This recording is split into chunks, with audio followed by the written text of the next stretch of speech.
एक व्यक्ती दुसऱ्या व्यक्तीपेक्षा पूर्णतः भिन्न आहे. जसे की विचाराने, स्वभावाने, बोलण्याने.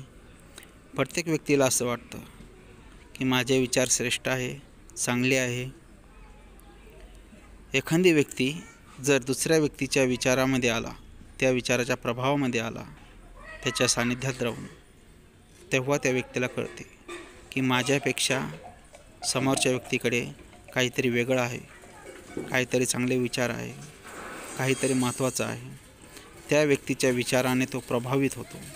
प्रभावित होऊन आपल्या विचारामध्ये आमूलाग्र बदल करून त्या विचाराने तो प्रेरित होतो आणि स्वतःचे विचार जे पुरोगामी जुने होते ते विचार सोडून समोरच्या व्यक्तीचे नवीन विचार, सृजनशील विचार तो आत्मसात करतो आणि त्या विचाराने प्रभावित होऊन स्वतःच्या बोलण्यात, विचारात परिवर्तन करतो.